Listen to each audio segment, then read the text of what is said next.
Hey YouTube, what's going on? It's Appa for real here, and before the video starts, I just wanted to remind you to like, comment, and subscribe if you find this video helpful. Thank you, and let's get this started.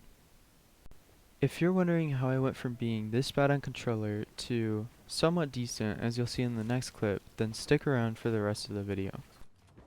Oh, now I gotta get used to this since I might not.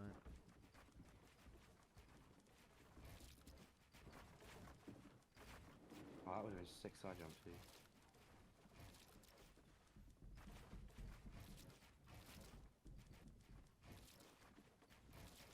Am I the worst controller player you've ever seen or no? I don't know, I've seen much worse. Really?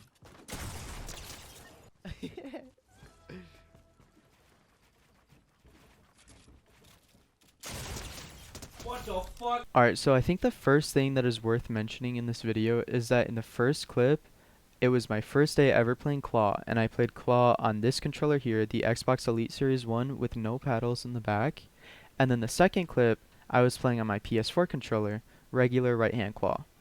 It's a normal PS4 controller, nothing in the back. I used the same exact binds. The only thing that changed was the controller and the sensitivity, which I will get into in a future part of this video. Like I said in the last clip, I do play right-hand Claw, which basically means that instead of moving my right thumb off of the analog stick to press all of these 4 buttons, I use my index finger and I move up my middle finger from the back. So instead of playing like this, I play like this. So my thumb is always on the analog stick. And that is so helpful for Fortnite because it makes your building and editing and aim so much smoother. So if you don't play Claw and you don't have paddles, I would highly suggest playing Claw. I know on this controller it was extremely hard and it was a little bit painful because the buttons are bulky and they were harder to press in. But going from this remote to this remote felt so good. And honestly, I'm so thankful that I pushed myself to play Claw. The next thing that I think we need to talk about is sensitivity. So for me, sensitivity was very hard to find, and what helped me a lot was looking up pros that I watch and seeing their sensitivity. So I looked through Marrows, I looked through Days, and I looked through Reets and Face Sways. And actually, I am using Face Sway sensitivity right now, but I did bump up and lower a few sensitivities here and there that I felt were too fast or too slow. So I'm going to show you guys my sensitivity, and if you want, you can copy it, play around with it, just make sure that you're comfortable with it. Alright, so here's my sensitivity.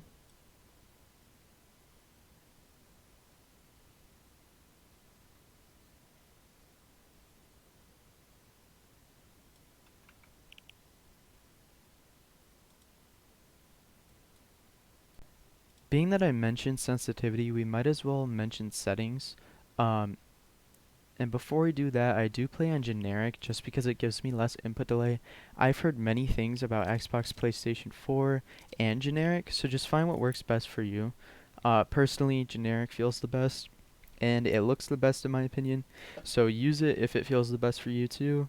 And yeah, so these are my settings. I know these two aren't really optimal, or at least the crouch one is, being that if you are aiming and crouching at the same time, you can mess up your aim assist if you push the button a little bit too far, or move it left or right. So I think I am going to change that to my left stick and then change my left stick toggle pickaxe to my right stick. And I'm also thinking about changing my D-pad buttons. I'm not going to change them too drastically, probably just like the place marker and the sprint. And yeah, so here are my build controls as well, my edit controls, and if I'm going too fast, just pause the video, take your time to look at it all.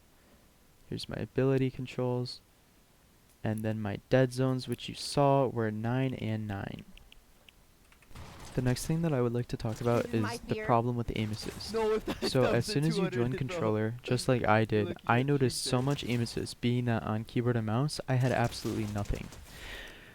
This feeling goes away about a week into controller. It feels like you have no aim assist, it feels like your shots aren't registering, it feels like there is nothing that is pulling towards your enemy character. And I think an easy way to get past this is to actually have skillful aim. So I would suggest turning off your aim assist completely, or maybe cutting it down to 50%, just so that when you bump it up to 100, it feels like you have soft aim.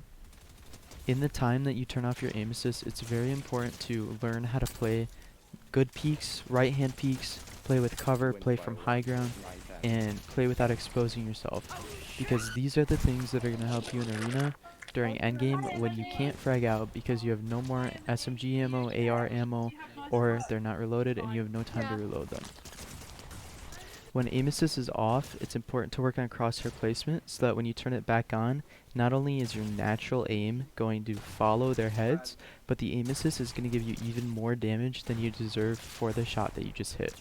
When I'm playing creative with friends or player versus player by myself, I always have aim assist turned off or at a low percentage, just so that when I get into arena for the day, it feels even stronger than it did in creative. I need a better start.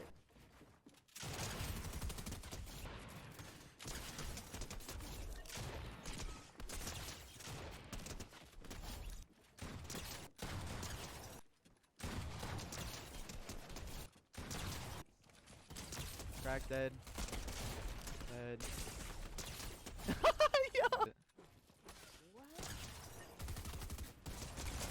Dead on one. Dead. Like what? I'm chilling. 25. Nice. Cracked. 75. Dead. Nice. Got me. 22. He's trying to have anal sex with me. Dead. I missed. Oh, fuck off. Maximum. This song goes crazy.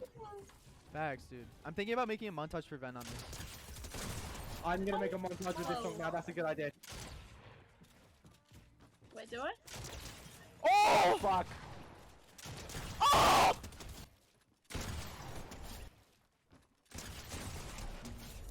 He's getting bumped. Oh my Where are god. you? am Where getting- are you getting? Right, off the top spot. I said, full tag, tag. I thought I was gonna take that. No, because I felt all the people in the party, like, they know you. I'm talking about.